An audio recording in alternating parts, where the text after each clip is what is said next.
শদিয়া সমষ্টিৰ বিধায়ক বলিন চেতিয়া কোনো মানে তেখেতে ভাল কাম কৰা নাই। আজি মানে দেখিছোঁ আমাৰ এই যি বলিন চেতিয়া আমাৰ চৈখোৱা অঞ্চলৰ যি বগৰীবাৰী গাঁৱত আজিৰ পৰ্যন্ত মানে তেখেতে এটা শিলগুটিও পেলাই পোৱা নাই। যিটো আমাৰ মঞ্চৰ বুলি পেলাই দিছে, দেখিছে এইটো 10x10 এটা মঞ্চৰ, এইটো কেতিয়াবা এইটো মঞ্চ হ'ব পাৰে নেকি? এইটোতো কেতিয়াও মঞ্চ হ'ব নোৱাৰে।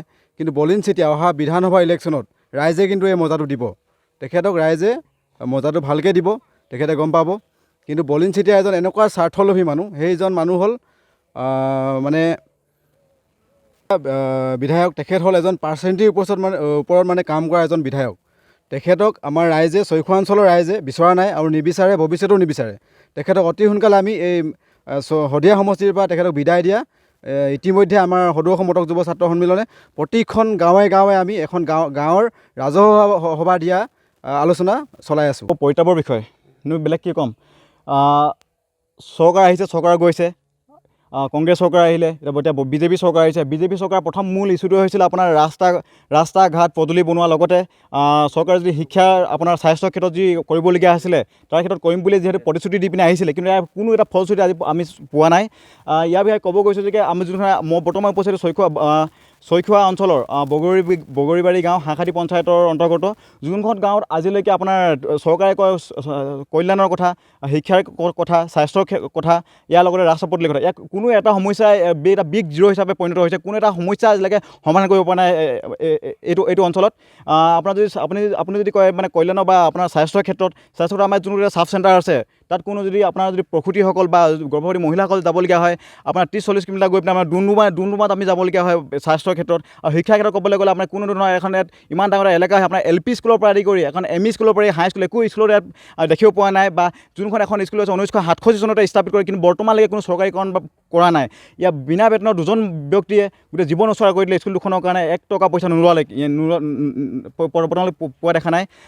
ইয়াৰ লগতে আমি ক'ব যদি শিক্ষাৰ ক্ষেত্ৰত ক'বলৈ গ'লে আমি উচ্চ শিক্ষাৰ কাৰণে যাব লাগে, আপোনাৰ ডুমডুমা যাব লাগিব। ডুমডুমালৈকে আমাৰ ইয়াৰ পৰা কমচে কম 50 কিলোমিটাৰ হয়। ইমান দূৰত গৈ পিনে আমি উচ্চ শিক্ষাৰ ক্ষেত্ৰত যাবলগীয়া হয়। আৰু লগত আমি বাট পথৰ যদি কথা ক'ব যাওঁ, প্ৰায় এইটো 10-15 কিলোমিটাৰ ৰাস্তা আপোনাৰ ঢলাৰ পৰা আদি কৰি লাওপানীৰ পৰা আৰম্ভ হৈ মালভোগ যেতিয়া সোমাওঁ, তাৰ পৰা আপুনি থাপাবাৰী মছবাৰী কৰি পিনে আমি তালৈ গোটেই ৰাস্তাটো আপোনাৰ 10 কিলোমিটাৰমান হ'ব। পথটো একদম জৰাজীৰ্ণ অৱস্থা, বৰষুণ দিলে মানুহ যাব নোৱাৰে। শিক্ষাৰ ক্ষেত্ৰত আমাৰ ছাত্ৰ ছাত্ৰী পৰিবলগীয়া হয়, ইয়াতলৈকে পানী হয়, বোকা হয়। ইয়াত এনেকুৱা ক্ষেত্ৰত আমি সকলো পিনৰ পৰা বগৰীবাৰী গাঁওখন বিগ জিৰ' হিচাপে পৰিণত হৈছে। আমাৰ বলিন চেতিয়া আহে, আমাৰ MLA MP আহে, আপোনাৰ প্ৰধান বড়ো আহে, কিন্তু মাত্ৰ এটা প্ৰতিশ্ৰুতিহে দি আহে, কিন্তু কোনো এটা কথা প্ৰতিশ্ৰুতি তেখেতলোকে আমি পালন কৰিব পৰা নাই, বৰ্তমানলৈকে আমি দেখা পোৱা নাই। কিন্তু আমি চৈখোৱা ছাত্ৰ সন্থাৰ পৰা গৰিহণা লগতে মটক যুৱ ছাত্ৰ চৈখোৱা আঞ্চলিক সমিতি আছে, আমি খুব গৰিহণা দিছোঁ। বা 26 ইলেকশ্যনৰ আগত যদি এইসমূহ যদি কাম যদি কৰিব নোৱাৰে, তেখেতলোকে এই গাঁওখনলৈ নাহাই উচিত বুলি মই ভাবোঁ। বলিন চেতিয়া বৰ্তমান এখন গাঁৱত উপস্থিত হোৱাৰ পৰা কিমান বছৰ হ'ল হয়, প্ৰতিটো ইলেকশ্যনতে আহে, প্ৰতিটো নিৰ্বাচনত আহে, তেখেতে কেম্পেইনিং কৰে, তেখেতে ভোট খুজিব আহে, কিন্তু তেখেতে যদি এই গাঁওখনৰ বা এই এলেকাটো যদি আমি ক'বলৈ যাওঁ, মাত্ৰ এটাই বস্তু দিছে। সেই বস্তুটো হৈছে আপোনাৰ এইটো 10 ফুট 10 হ'ব, 10x10 হ'ব। আপোনাৰ এটা মানে এইটো কি বুলি কয়, এইটো আপোনাৰ মানে মঞ্চ দিছে 10x10। বৰ লাজৰ বিষয়, ইয়াতকৈ লাজৰ বিষয় একো নাই। ইয়াৰ পিছত কিন্তু একো এটা বস্তু এইখন গাঁৱত আজিলৈকে কিন্তু পৰা হোৱা নাই MLA ফাণ্ডৰ পৰা। যিকোনো খবৰৰ বাবে যোগাযোগ কৰক 7090173330 অথবা 7099017990